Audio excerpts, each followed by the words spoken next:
Welcome to the Lifestyles Unlimited Real Estate Investor Radio Show, a real estate investment program. Listen and learn how to use real estate to build wealth and passive income streams for you and your family. We bring you experts every day to discuss and answer your questions on everything from single-family homes all the way up to 600-plus unit apartment complexes. And now, the Lifestyles Unlimited Real Estate Investor Radio Show.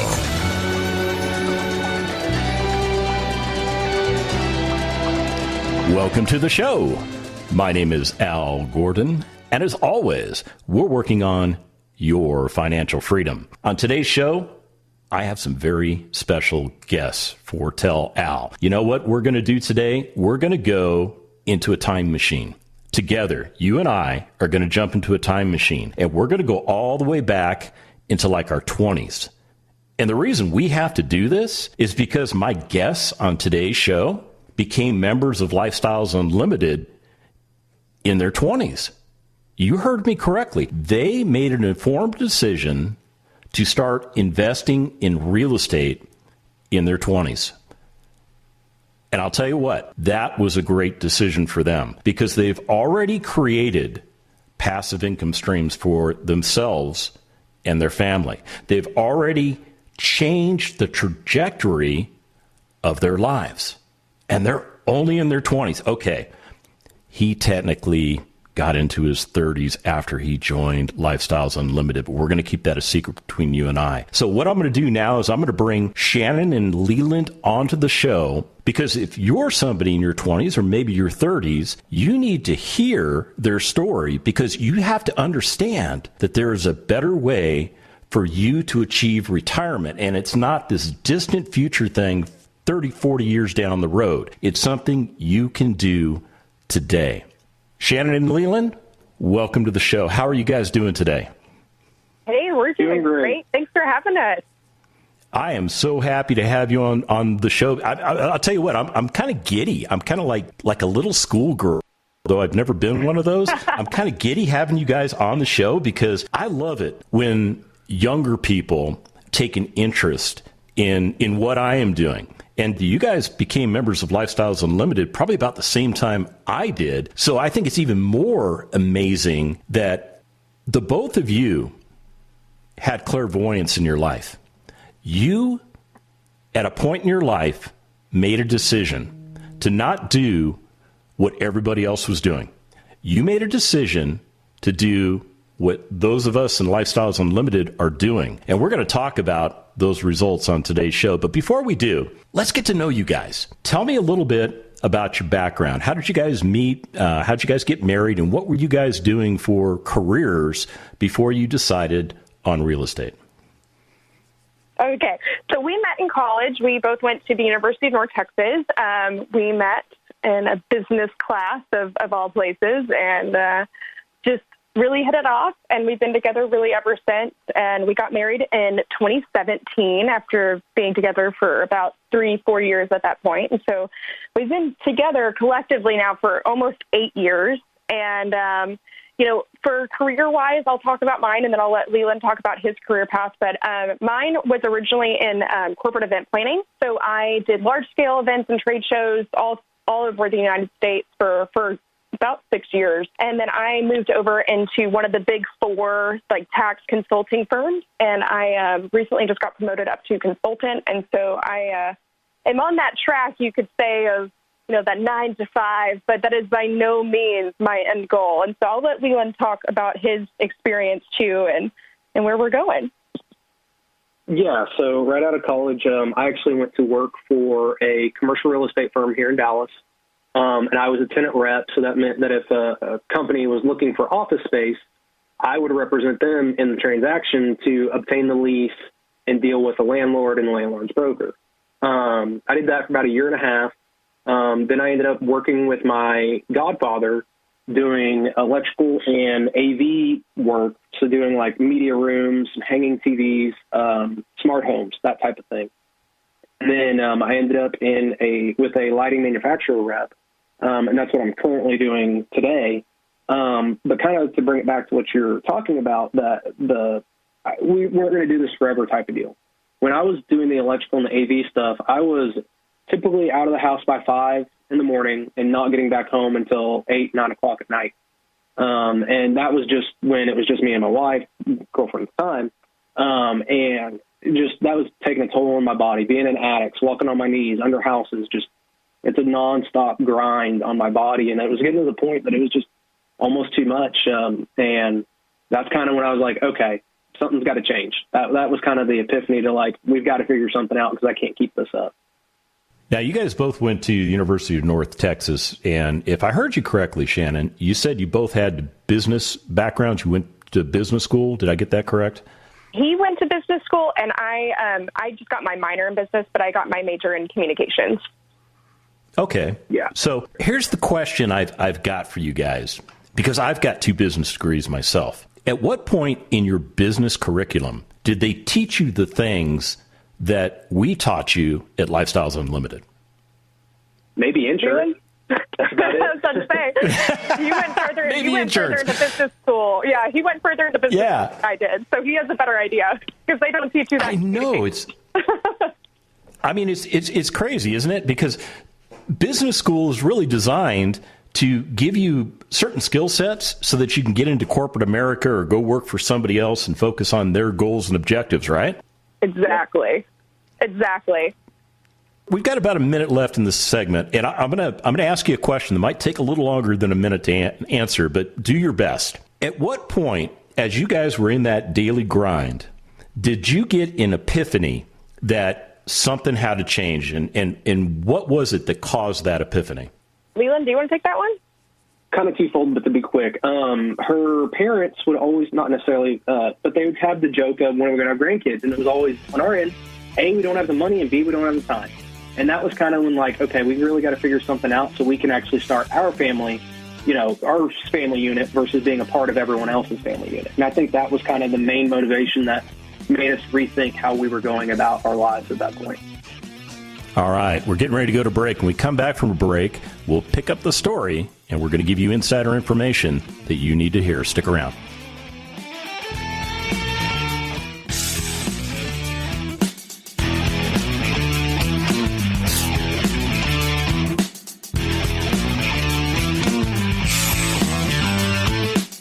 Welcome back to the Lifestyles Unlimited Real Estate Investor Radio Show. It's time to turn up the volume and fine-tune your passive income plan so you can create the lifestyle you've always wanted.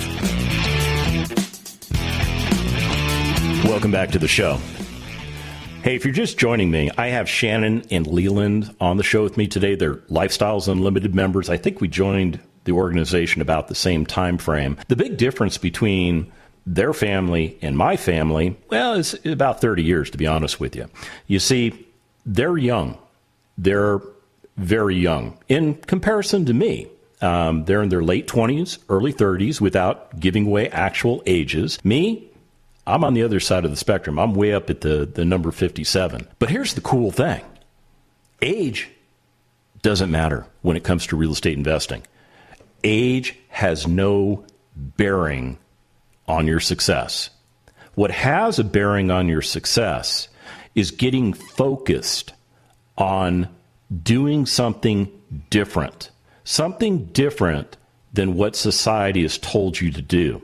And as we went to the break, Leland was telling me the background on what caused he and Shannon to have that epiphany, that all of a sudden they were going to do something different. So Leland, pick up your story, if you will. We were talking a little bit about getting a little pressure from, the mother-in-law for grandchildren. I know exactly what that feels like. Go ahead. You've got the floor. Sure. So, and just to make everything clear, they were not pressuring us. It was just always in conversation. It's like, oh, hey, how's it going? And, oh, it'd be great if we had a grandkid to enjoy it, that type of deal.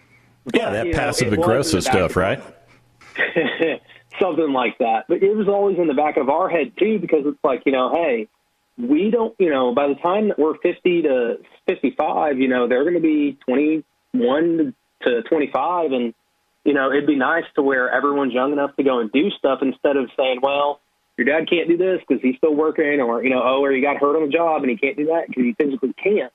And that's where we're kind of thinking about, like, there's got to be something else.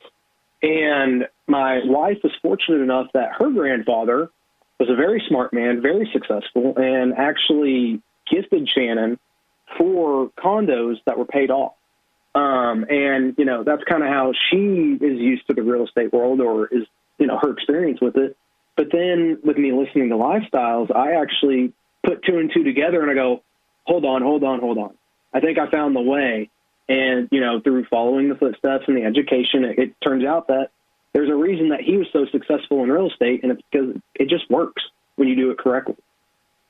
Yeah, I'd have to agree with you. And it is very nice. Nice is probably too gentle of a word, but I think it's just wonderful that Shannon had somebody in her family that at least understood the power of real estate and then made that real estate available to you two to help you get started with your future. And I think that's the most beautiful thing about real estate, is the fact that it's completely transferable. So, Shannon, how did you take possession of those condos? Did you accept them as a gift? Well, just tell me the background, because my brain's all over the place. Totally good. So, I inherited them from my grandpa. He was a large builder here in Dallas back in the 70s and 80s, and I think even in the early 60s. And so he built custom homes, you know, was very involved in the real estate life, you know, the builder life. And so when he went into the 80s, he, you know, was getting ready to be done, and he had this opportunity to buy and sell apartments. So he would do that, and then he decided to buy a large number of condos. And over the years, he'd always said to me, you know what, you're going to get these, you're going to have your own business one day. And, you know, just was always very much of it doesn't matter that you're a woman, you're going to be successful. And so he gave me the 4 condos that I have, and the rest went to my mom because she manages those on a daily basis. And so that's really how they came to be. But I have to say, my grandpa was one of those that he was very forward thinking, and he knew that if he set this up, that it would be something that could be used in the future if we used it, you know, wisely, that could really do well for our own life. And so I have to say, I have to thank him, even though he's passed on and everything, that because of his forward thinking, we can now even think even more ahead because of what he gave to us. And for us starting in our, you know, 20s and 30s, you know, that is a huge step up for our daughter and then, you know, her future children. Yeah, I agree with you. So you've got 4 paid in full condominiums. Did you have residents in those condos when you took possession of them? Yes. And so I was actually still in high school when I technically had possession of them. My mom was the property manager and continues to be in a slight extent, you could say. But we've already sold 2. We sold one and did a 1031 exchange, and we now have this one that we just recently sold, and we're going to use those funds to go IRO. Interesting. So why not just hold on to dear old granddad's 4 condos and just, you know, ride it out? Oh, Lord. Well, I'll start with number 1, the HOA. The HOA is the worst thing ever. It takes fees. It takes a lot of decision-making away. I cannot say this enough. Do not get into a condominium situation. I mean, unless you're going to, like, live there full-time, that's going to be your place of residence, sure, that's great, whatever. But for an investment purpose, I highly suggest against it because you're getting so much taken away from you, from both the decision aspect and from a financial hit aspect of things. And so that's why we're just slowly trying to get rid of them. So they serve an immediate purpose, but one of the things that you've obviously figured out is that you can get much better returns if you transition the equity in those condominiums into other forms of real estate. Am I close? 100%. Oh, 100%. Absolutely. Because with condos, I mean, what we're doing is, you know, they're from the 80s. And so those condos, yes, they're, you know, you get your depreciation every year. And, you know, thankfully, you know, values have gone up on things. But at that same time, it's just a sitting duck. So, yes, we get our monthly income, but we aren't gaining really anything.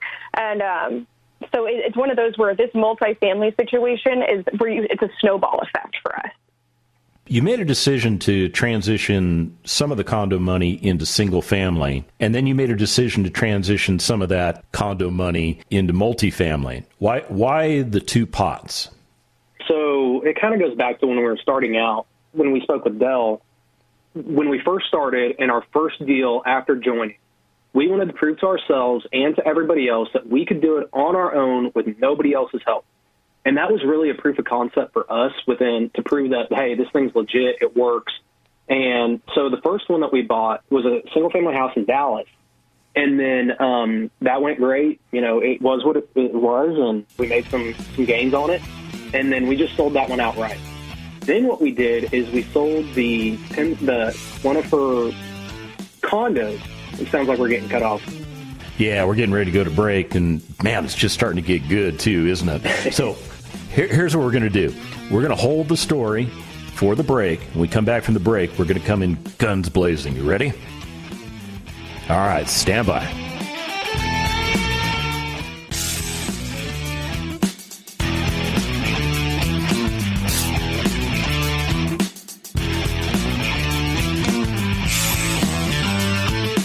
We're back with the Lifestyles Unlimited Real Estate Investor Radio Show.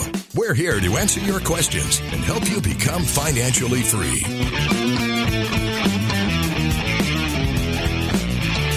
Welcome back to the show. So before we went to break, Shannon was telling us about these condominiums that she inherited from her grandfather. And I think she used the term, or maybe I'm paraphrasing here, I think she said condos are the devil. And she's right. She's absolutely right. We, as Lifestyles Unlimited members, we don't pursue condominiums for all of the reasons that Shannon pointed out in the last segment. You just don't have any control over anything. You own basically airspace within a building. I don't even think you own the walls, to be honest with you, because most of that stuff is all community property. And because those HOAs have certain authorities, they can do things, they can impose fees, they can decide that they're going to do improvements and levy additional dues or whatever they hit you with. And you pretty much have to eat it, don't you, Shannon? You do, and that's what sucks about it. And you were actually correct about it is airspace. The only walls that you own are the interior. The exterior walls is owned by the HOA.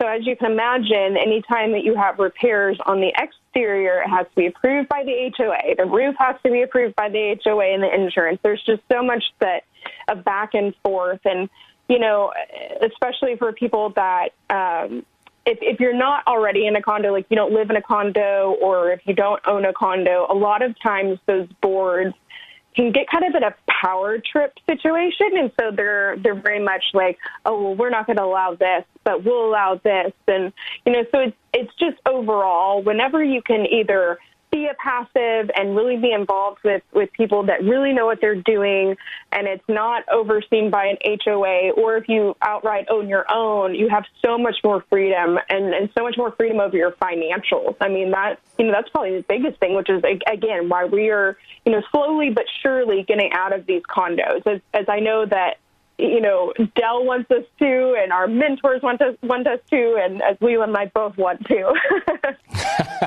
I want you to get out of those condos too. And you too. Yeah, so I'm on board. I'm totally on board. Hey, you guys want to talk about the differences between rates of returns? Are you okay with talking about that on the air? Yeah. What's your specific question about it, or do you just want a generality? Yeah, no, I actually want to go back. I can't get away from these condos. I'm stuck there. It's like squirrel, and there I am. So you had, let's say you traded one condominium unit for a single family house. What were the benefits for you? No. What were the rates of return that became more favorable to you for doing that? So to clarify, though, we sold one condo and bought 3 single families. 3 single families. Correct. Yeah, Our original, the first house that we bought was actually from Leland's. Like, we had saved up a bunch of money, and Leland had outright purchased that first single family home. And then when we did the 1031 exchange for the condo sale, which was back in 2020. Then we went and purchased 3 single-family homes in Fort Worth. And what was the difference in the rates of return by transitioning that condominium into 3 properties? So on the condos, we have a property manager, which is her mother, who handles all of that. So at the end of the day, we just see what's in the bank account. And I want to say that roughly they were getting, with their, since it's totally paid off, they had, all the equity in there. They had very low returns, return-wise.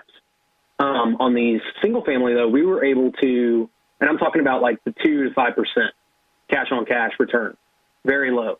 When we switched over to the single-family, on the single-family ones, we range between, I think our lowest one is 12%, and our highest one is pushing like 19% cash-on-cash return for those single-families. I would say that you made a wise move. I mean, would you guys concur? Oh, 100%. I would. And to even make that even better, so on those condos, it's hard for those values to go up. Yes, they go up, but not like a single-family house will. So on the single-family house, we bought them for, I want to say about $150, and I actually looked this morning on MLS, and there are several homes within 5 blocks that are anywhere between $165,000 to $240,000. So I think we made a good decision on that. Wow, that's a huge spread on the comps. I'm assuming the 165 stuff is the stuff that maybe is a little more dated, and the other stuff is probably closer in appearance to the properties that you currently have. You would be correct. So basically, the 165 is what was torn down for us to go in and buy a brand new build. So we kind of got the best of both worlds at our price point. Oh, that's awesome. That's awesome. Oh, yeah. When we got into those Fort Worth properties, we got some kind of, I wouldn't call it like insider information by any means. It was just a very Fort Worth is really pushing this area to just kind of fill in some of those empty lots with those new builds and take homes that are just in disrepair and putting in all those new homes. So we got in right at the perfect time where it was low to buy, and now you can, sell it high if you want to. But we didn't try to time the market or anything. For us, it was the numbers made sense on our end, and we had the money to go do it, so we did it. Yeah, that's the perfect answer right there. The numbers made sense, so you pursued. But, there are people out there that will look at that pretty shiny house, and they'll just go and buy it without understanding the numbers. Can you believe that people actually do that? That gives me a heart attack. Yeah. Yeah. Both of us are like, no. Yeah, don't do that. Yeah, I'm a huge proponent for doing exactly what you guys did, which is do the math. You got to do the math. If the math doesn't work, you can't force it to work if the math doesn't work, correct? Correct. So you guys also decided to sell another condo, but this time, instead of buying single-family properties, you went out and invested in 2 different apartment communities as passive investors. Tell me a little bit about what motivated you to do that and the kind of deals that you selected. So we have a long-term plan that we are trying to execute, and a part of that involves a short-term goal. The short-term goal is to get one of us retired, or walk away from a W-2 job, so that way we can work our own properties. And yes, we're essentially trading jobs, but now we work for ourselves. Learn the industry, learn the ins and outs, so that way when we do get big enough to have this the IRO and then continue to grow, we know what needs to be done, and we can start building the system to manage it for us. So that's kind of why we sold one of the other properties, to have the funds available for the down payment. So on an IRO multifamily property, so that way one of us can learn the multifamily realm versus single family. So this way we kind of have our education in both. We know what we're getting into. We know what certain things mean, what's required, and how to grow it, because the ultimate goal is to have both of us basically sit back and have someone else just send us the check. And I should say a part of that, too, is Leland and I live very much within our means. And so to go into those passive deals, that was actually from our savings. And that was from things like outside of just the sale of this most recent condo, because this most recent condo sale is going strictly towards an IRO property. So part of it is just really being smart with your money and, just knowing that, what, we may not be able to have like the newest things this immediate second, but in 5 years we can, Yeah. You know what? I'm sitting here listening to the both of you, and I'm feeling like you guys are the mentors and I'm the mentee, because there's so much wisdom coming out from your lips, and I appreciate it. I really do. We come back from the break. We're going to find out what the future holds for the two of them. You're going to want to stick around and hear their answer.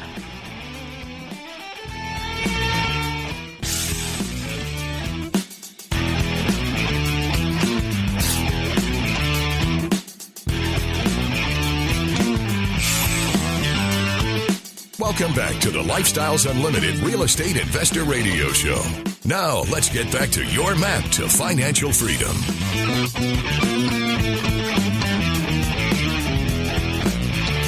Welcome back to the show. Now, I'll tell you what, I'm having a blast with Shannon and Leland. The thing that you don't get to hear is the conversation that we have between the breaks, because as Lifestyles Unlimited members, we actually have a lot of things in common. So we're able to start a conversation with each other very easily, because all you have to do is just dial into real estate. And then from there, you can go in any direction you want to go. And it gives you an opportunity to get to know people, which is very important, because one of the things that you need to be successful at doing as a real estate investor is networking. You have to be able to network, and networking is not as difficult as your mind has made it. Networking is nothing more than starting a conversation with somebody else, getting to know them, and then figuring out if there are any opportunities that the two of you may have in the future to do something. And it doesn't matter what it is. It could be buying real estate. It could be scuba diving. It could be, crawling through attics with Leland when he was doing that sort of stuff. But what are your thoughts, Shannon and Leland, on networking?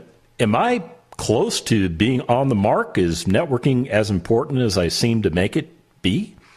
Oh yeah, it 100% is. And sorry, Leland, I took this one over, but that's mainly because it's my job. Like, my job is networking, and so it's one of those where with lifestyles, it is a big network, and you have to work that network and get to know people. And the best part is it's people that want to hear your story and that want to have a conversation with you. So you're not walking into a room full of people that are just like, who are you? Why are you here? It's full of people that walk up to you, say, hi, I'm so-and-so, and, I'm so glad you're here, and, let's talk about real estate. Let's talk about all these interesting things, and you get to know these people on a very personal level. And we have friends that we've made through lifestyles, and, they're 20, 30 years older than us, but we love it. We have a great time with them. And we have, there's so many lifestyles members too that are younger, that are in our probably close to our age bracket anyways. And it's just a very open, very, I would say, probably one of the more energetic organizations to be in, because the fact that people are so interested in each other's businesses and want to see each other do really well. We're going to have the expo up in your neck of the woods in September. Are you guys going to be there? Oh, yeah. We are absolutely going to be there. We are so excited. We're just so excited for it. What makes you so excited to attend a ginormous event like that? Leland, do you want to take this one? Sure, yeah. So on this one, we're actually super excited about. It's going to be our first time attending. Number two is that we get to see some of the people in person, meet some of these leads that we know about, but maybe are on the fence about, and we get to have that face-to-face interaction and maybe make a determination if we want to pursue, deals with them in the future. But then also, there are so many education items, events, whatever you want to call them, classes that you can go to and learn and get that interaction with not only the instructor, but also everyone else in the room who may have a question that you didn't think about, but actually applies to what you're going through. And that's, to me, that's the in-person experience is something that is so invaluable that you can't do it any other way. Yeah, I am so excited that we're going to start opening our offices back up. I mean, I think our Phoenix office is already up and running. I think we're just waiting for local municipalities within the state of Texas to make certain decisions so that we can get together as a group, because you're spot on. I mean, you get an opportunity to meet other people that are focused on doing the same things you're trying to do. It's the same as if you were a fisherman, you would go to a fishing convention to learn about all the things fishing that maybe you don't know about and to rub elbows with people that are doing that stuff. Well, it's no different with real estate investing, except we don't have a big tank in the middle of the room where people are like fly casting. You know what I mean, right? I mean, maybe we should add one. Oh, you know what? I wonder if there's time. There totally is. Oh, it's in the budget. We can do it. You know what? I'm going to send that. I'm going to send that email, and I'm going to say, Shannon said. Okay, so let's get back to business, though. Tell me about what it's been like to swim upstream, to do something different than all of your peers are doing. What is it like to be that rogue swimming upstream and to see success in the things that you're trying to do? What does that mean to you? I think for both of us, we both kind of have some different answers to that. Mine would be that for me, it's looking back and saying, wow, we've done so much. And I will say this, we've also been very, I would say, lucky and very blessed with what we've been given and the opportunities that we've had come to us. But with that said, we've also taken advantage of those opportunities. And so with our friends, they aren't necessarily able to see that, like where we are at this point. And so that is a little bit more difficult for me than it probably is for Leland. But, you know, it's also one of those where we know where we're going, and so we don't let that get to us to where it deters us from, you know, wanting to pursue this incredible life that we know that we can have and not have to wait, you know, 30, 40 years. And to anybody that is listening that's in their 20s and 30s, this is the time. This is the time to take that, you know, side hustle, you could say, and make it into a reality of doing real estate and making something of yourself, of more than just being someone's, you know, hey, I need you to take this call at 7 a.m. or, you know, 6 p.m. at night, because no one wants to live that life. I mean, I guess if you do, great, but I know I don't. At least not forever anyways. Yeah, I'm there with you. And trust me, I spent too much of my life doing that sort of stuff because I didn't know any different. And then once I heard that there was a different way, man, I jumped on board just like you guys did. So tell me about how being members of Lifestyles Unlimited has really changed your life. I mean, what does the future hold for you guys? So the way it's changed our life is, number one, in a way, it's unlocked a lot of potential within ourselves. And what I mean by that is, once we got educated, it allowed us to take something on that, quite frankly, neither of us knew, had no experience with, and now we would consider ourselves professional, at least in the single-family realm, because we've been doing it for a few years. And we're, you know, in our minds, we're successful because we're still making money on it. And we're doing things correctly and haven't had any major issues. The other part of that is that it gives us a roadmap on how to get to where we want to be. And maybe it may not be the exact, you know, follow this to the exact same letter, but if you stay within the boundaries in the box of what you're supposed to do and your mentors tell you to do, at the end of the day, it's on you if you don't do it. And that's been our experience thus far. And that's where I would say that's the most life-changing aspect, especially for me, is knowing that there is light at the end of the tunnel. It's a very small dot right now, but it's definitely gotten bigger as we've started this journey. It is always good to know that the light at the end of the tunnel is not an oncoming freight train. So that is a good news story. Exactly. So I've got this crazy question that I usually ask the old folks like me, but I'm going to ask you guys this question. What took you so long to get started with investing? Oh, that was me, 100%. Leland, if Leland had it his way, we would have been in Lifestyles probably 2 years before we got married, so 2015. But I was like, no, like, let's just hold off. And so he kind of let it be for, you know, a couple years. And then finally in 2017, I was like, okay, we should do this. And so I hate that it took us so long to get involved, but I'm so glad we did. And, you know, everything works out everything happens for a reason, and it all works out. And so I don't look back at it necessarily with regret, but I do say, you know what? I would tell anybody, don't wait. Like, don't set yourself up. Sooner. Yeah. Oh, man, sooner. Yeah. Yeah, you know, for a lot of people, it's fear. It's fear of the unknown. You and I, we went to business school. Okay, Shannon kind of went to business school, but you get my point. They don't teach any of this stuff in college. No. You know, we dump all this money on our educations, and then we get into the workforce, and when we start going, man, is that all there is to this? Yep, that's how it felt. I mean, it's almost like, here you go, and then you get out there, and they're like, wait a second, I don't know any of this. Exactly. Yeah. And you just get thrown into the fire, so to speak. And you know, and they don't really teach you a whole lot of the day-to-day things that you can pick up, sure. But there's a lot of things that you learn, especially through lifestyles, because you have so much, like just so much brain power, so to speak, where you're constantly getting information from people about how to do things better that you don't necessarily get in the corporate world.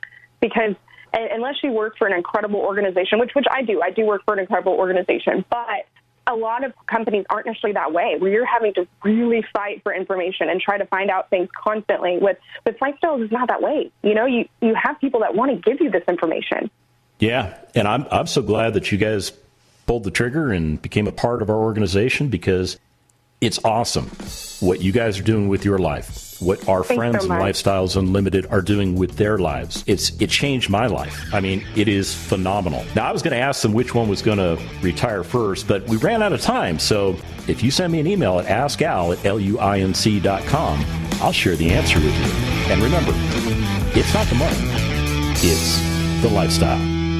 The Lifestyles Unlimited Real Estate Investor Radio Show is for entertainment purposes only. Please consult a professional regarding your personal investment needs. Nothing presented on the Lifestyles Unlimited Real Estate Investor Radio Show constitutes an endorsement, recommendation, offer, or solicitation to buy or sell any product or security.